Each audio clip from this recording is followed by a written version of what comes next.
రోడ్‌వేకి స్వాగతం. A manual to self. So, మనం universe క్రమరాహిత్యంగా కనబడుతుంది గానీ, క్రమరాహిత్యం కాదు. ఇది ఒక ప్యాటర్న్ అనే విషయం అర్థం చేసుకున్నాం. తర్వాత యూనివర్స్‌లో ఉండే ప్రతీదీ హ్యూమన్స్ కూడా ఇంక్లూడ్ అయ్యి, వాళ్ళ యాక్షన్స్ అన్నీ ఆ క్రమాన్ని నుండి, ఆ యూనివర్స్ యొక్క క్రమం నుండి పారిపోయే అవకాశం లేదు అని చెప్తున్నాను. అసలు అక్కడ ఆర్డర్ అంటే ఏంటి అంటే, same cause produce same effect అని చెప్పుకున్నాం. దాన్ని ఆర్డర్ అంటాం. నెక్స్ట్ ఈ ఆర్డర్‌ని సాంస్క్రిట్‌లో రిత్ అంటాము అని చెప్పాం. రి అనే పదం యొక్క మూలం మూల శబ్దం యొక్క అర్థం ఏంటంటే టు మూవ్ రైట్‌లీ అని అర్థం. సో, నెక్స్ట్ ఈ ఆర్డర్‌ని డిస్కవరీ చేయడం జరుగుతుంది మనిషి. ఎందుకు డిస్కవరీ చేస్తున్నాడంటే, ఇక్కడ సఫరింగ్ అబ్జర్వ్ చేస్తాడు. సఫరింగ్ నుండి బయటకి రావటానికి అది ఏమిటో అర్థమైతే సఫరింగ్ నుంచి బయటపడగలం. అదేమిటో అర్థం కాకపోతే ఆ సఫరింగ్ నుంచి బయటపడలేం.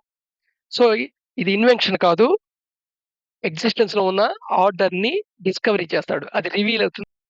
Timeless and universal.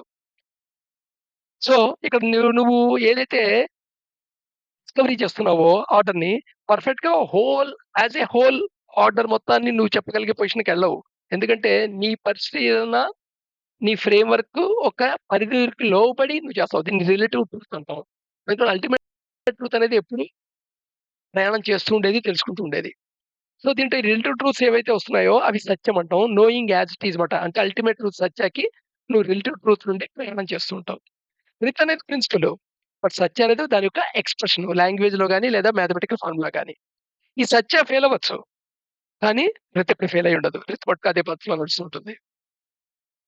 నెక్స్ట్ ఈ ఆర్డర్ ఏదైతే యాస్ ఎ హోల్ ఆర్డర్ మొత్తాన్ని కనుక్కున్నాడో తన పరిమితికి లోబడి, దాన్ని ఆధారపడి ఏదైతే సత్యం ఉందో, ఆ సత్యాన్ని ఫ్రేమ్‌వర్క్‌నే మనం ధర్మం అంటాం. సో, ధర్మం అనే దాని యొక్క మూల శబ్దం ఏంటంటే దీనర్థం hold, to sustain, to bear. So, ధర్మం అనేది హోల్డ్ చేసేది, సస్టైన్ చేసేది అని అర్థం అనమాట. అందుకని మనం ధరితి అంటాం. అది హోల్డ్ చేస్తుంది కాబట్టి సమస్త ప్రపంచాన్ని.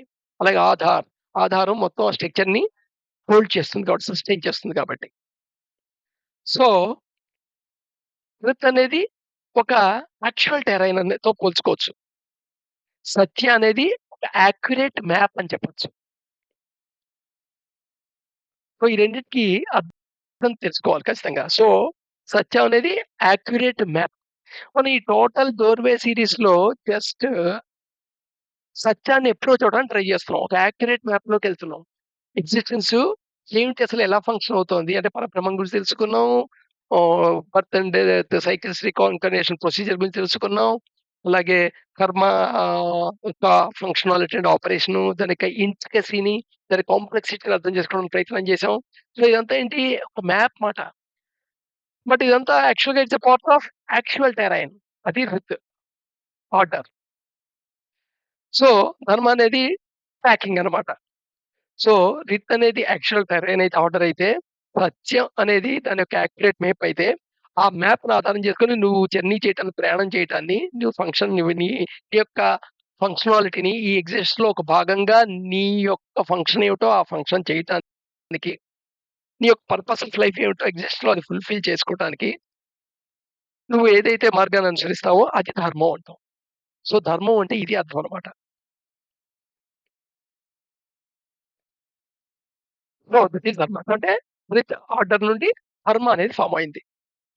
అందుకని సనాతన ధర్మాన్ని ఎవరో ఒకళ్ళు ప్రవేశపెట్టలా. ఇప్పుడు సామాన్యంగా ఏ మతం తీసుకున్నా వీడి వల్ల ఈ మతం వచ్చింది అని అంటుంటారు.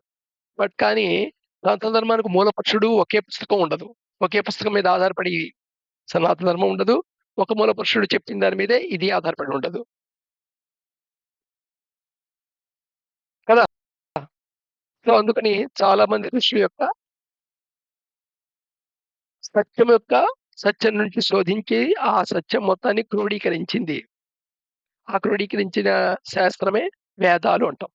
అందుకని వేదవ్యాసుడు వేదాల్ని రాసాడు కాదు, కంపైల్ చేశాడు. అంటే ఎక్కడెక్కడెక్కడ ఏ ఋషులు ఏం చెప్పారో మహర్షులు అవన్నిటిని కలిపి కన్సాలిడేట్ చేశాడు. అండ్ వాటిని ఆర్గనైజ్ చేశాడు.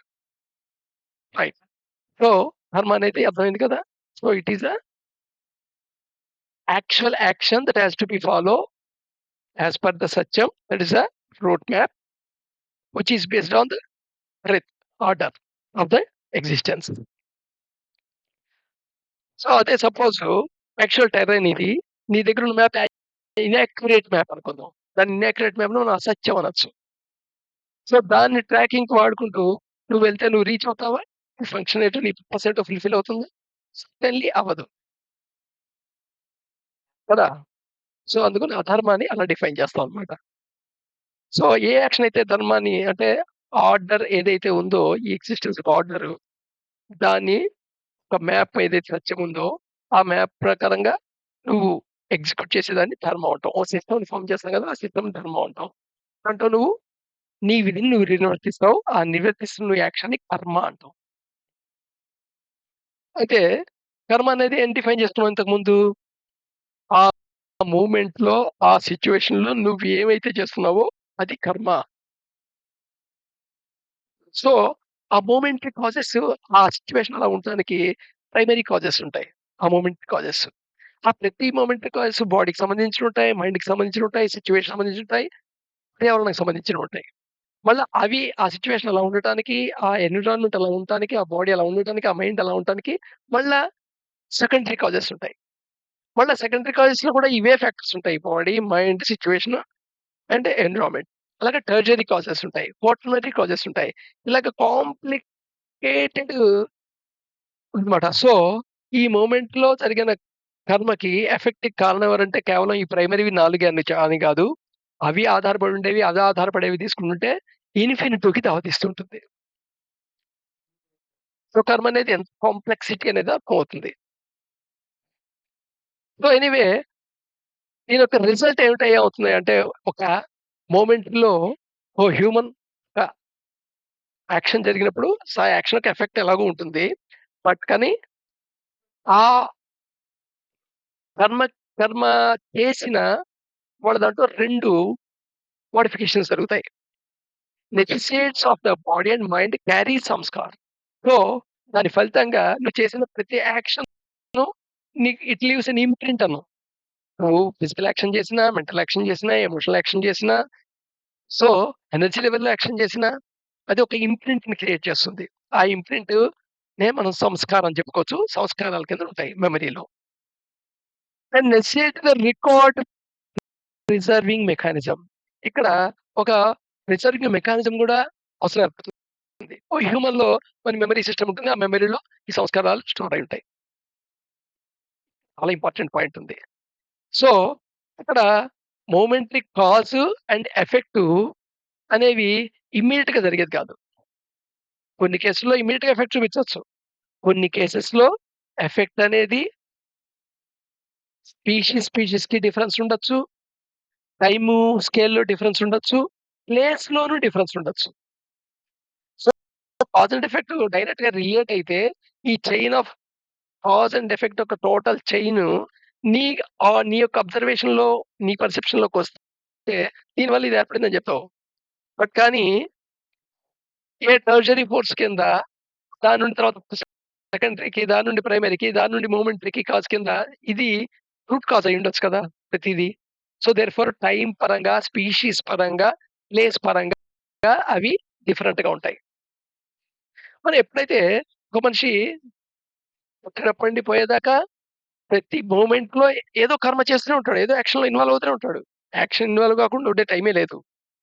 ప్రతి క్షణం ఏదో యాక్షన్‌లో ఇన్వాల్వ్ అయ్యి ఉంటాడు.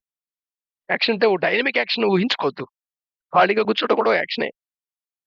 ఈ వీడియోని వినటం కూడా ఓ యాక్షనే. ఈ వీడియోని చేయటం కూడా ఒక యాక్షనే. సో, ప్రతీది యాక్షనే. నిద్రపోవడం కూడా ఒక యాక్షనే. సో, దేర్‌ఫోరు మనీ మొమెంటరీ కాజ్‌కి, ఎఫెక్ట్‌కి మధ్య ఎంత టైమ్ అయినా ఉండొచ్చు. ప్లేస్ డిఫరెన్స్ ఉండొచ్చు. స్పీషీస్ డిఫరెన్స్ ఉండొచ్చు. అంటే టోటల్ అన్ని ఎఫెక్ట్‌లు కాకుండానే, ఆ ఎఫెక్ట్‌ని నువ్వు చూడకుండానే నీ లైఫ్ స్పాన్ అయిపోతుంది. ఎందుకంటే నీ లైఫ్ స్పాన్ చిన్నది. ఎవరైతే కర్మ చేస్తున్నారో వాళ్ళ లైఫ్ స్పాన్ చిన్నది. కానీ ఈ momentary cause and ఎఫెక్ట్‌కి time boundness లేదు. ప్లేస్ బౌండ్‌నెస్ లేదు. స్పీసీస్ బౌండ్‌నెస్ లేదు. సో, ఇక్కడ నెసెసిటీ ఏమొస్తుంది? ఆటోమేటిక్‌గా రీబర్త్ అనేది అవసరం వస్తుంది కాన్సెప్ట్. సో, రీబర్త్ అనేది ఒక నెసెసిటీ రిజంప్షన్ అయిపోతుంది. సో, దేర్‌ఫోర్ అందుకని కర్మ అనుభవించటం అనే మాటొచ్చిందనమాట. రైట్. దీన్ని చాలా సెల్ఫిష్ లెవెల్‌లో అర్థం చేసుకొని కంక్లూజన్స్‌కి వెళ్ళొద్దు. మళ్ళా రేపు కంటిన్యూ చేద్దాం.